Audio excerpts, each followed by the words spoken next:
Nassel Riwan, Youssef Yacoubi, un groupe, on le dit souvent, un groupe légendaire, de son vivant d'ailleurs, surnommé par un certain réalisateur américain Martin Scorsese, les Rolling Stones de l'Afrique. Ils puisent dans un répertoire imprégné de culture et de poésie marocaine.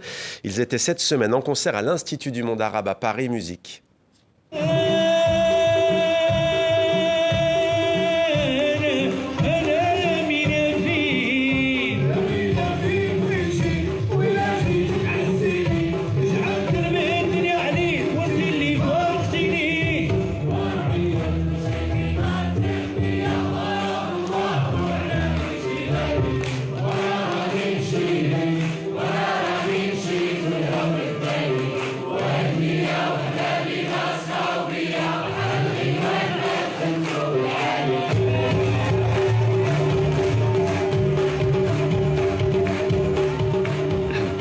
Voilà, Youssef Yacoubi, ce qui est quand même l'ADN de ce groupe, c'est qu'en fait, le public finit toujours par se mettre à chanter. Il y a toujours cette interaction, cette connexion. C'est ça.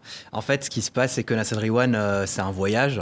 C'est un voyage qui a commencé au début des années 70. Et Nassel Riwan n'ont jamais eu de fans. Ils ont des amis.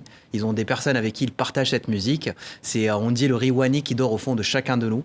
Donc, c'est, en fait, ça fait partie de toute personne qui s'imprègne de cette culture. Ouais. Et donc, c'est pour ça, d'ailleurs, c'est marrant que vous ayez mis l'extrait de Senia, qui veut dire littéralement plateau, mais c'est beaucoup plus que ça, c'est le partage. On partage cette musique avec notre public, avec nos amis, avec les autres peuples, etc. Et donc cette ouverture et cette proximité qui est créée est assez naturelle et assez incroyable aussi avec le public, quel que soit l'endroit au final. Et quel que soit le public lui-même.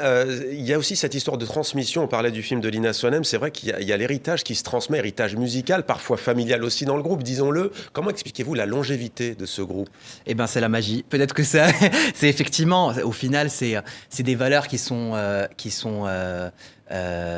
voilà, c'est des valeurs en fait qu'on partage tous.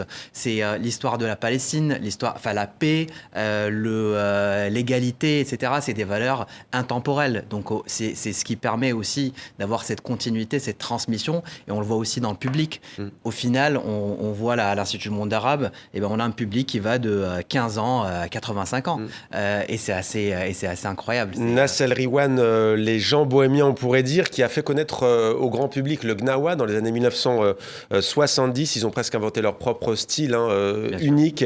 24 mai, peut-être à Marseille, mais avant, il y a plusieurs dates. Les plus proches, 18 février à Amsterdam, 19 à Lille, 22 à Montpellier, 26 au Casino de Paris, 28 à Bruxelles et le 29 à Lyon. Un mot peut-être, Nassel Riwan, forcément, vous êtes natif de Paris, mais des racines, on va le voir, au Maroc, ça vous parle ? Complètement, même si j'ai vécu entre la France et le Maroc, j'ai toujours été bercé par Nassel Riwan. Et le plus drôle, c'est que j'ai enfin compris leur engagement politique et leur évocation poétique que dernièrement en voyant le film de Asma Al-Moudir, la mère de tous les mensonges.